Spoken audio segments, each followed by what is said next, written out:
It's Filter Free Friday, y'all, and this episode is about the importance of celebrations. This week on Wednesday was Juneteenth, and it was being celebrated all across the nation.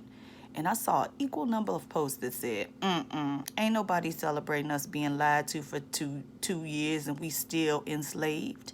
As I saw people celebrating Juneteenth. And here's what I'll tell you. I want you to go back in history for a moment, and I want you to actually imagine being enslaved. I want you to imagine getting your butt beat every day, and then somebody shows up and says, you know what, you ain't got to do this no more. I want you to personalize that. I want you to lose your objectivity, and I want you to step into it and say, what if that were me? Let me tell you what God knows.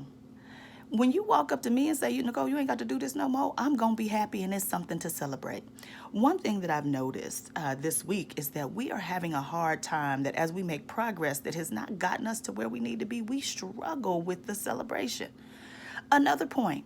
We are in front of the Congress this week talking about the need for African American reparations, and that might seem like not a very progressive idea to you, considering that we have given reparations to lots of other groups for lots of other crimes against humanity for shorter periods of time in this country, in the lifetimes of people that I know matter and are still walking around amongst the living. But here's what we have to focus on. If we're not going to celebrate successes, what need is there for people to change? And if that doesn't get to you, a local school district board decided this week that they were going to provide equity training. They didn't agree that they were going to change one practice, one policy, one procedure. They agreed that in a school system, the educators and staff need to be trained on the topic of cultural competence. 2019, I'm with you. I'll tell you, that's a super low bar. But 2 months ago, they wouldn't even do that. And listen, I'm not here to celebrate bologna sandwiches. But when you haven't had anything to eat, a bologna sandwich is worth celebrating. And if you won't do it for other people, here's what I need you to do. I need you to do it for yourself. Gratitude has been proven that it can improve the brain. It can lift the spirit. You're not being grateful for them. You're being grateful for you.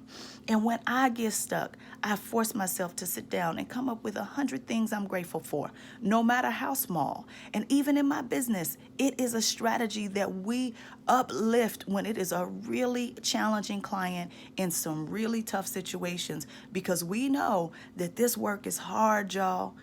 And getting up every day to continue to do it is going to require that sometimes we have to encourage ourselves. There's absolutely no reason to change if I'm going to get beat up before the change and get beat up after the change. And so here's what you need to know. I'm not talking to y'all. I'm talking to me. Today, I wasn't even feeling it. I wasn't feeling it personally, and based on how I look, it's summertime. My hair darker than I wanted to be. The little girl done put gel in my hair, done shrunk it all up. I don't know what the heck is going on. I got this pimple on the side of my face that has this, it's like changed the shape of my face. I ain't feeling it today, but I knew that if I got on here and I talked about gratitude, then my spirit would be lifted.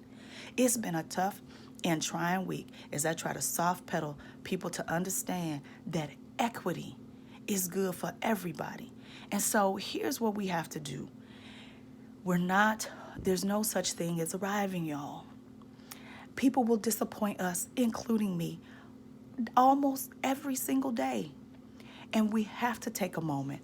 And as one of my favorite clients always says, Eric Budaba, life is short. Stop and smell the fucking roses. It's Filter Free Friday, y'all. We got work to do.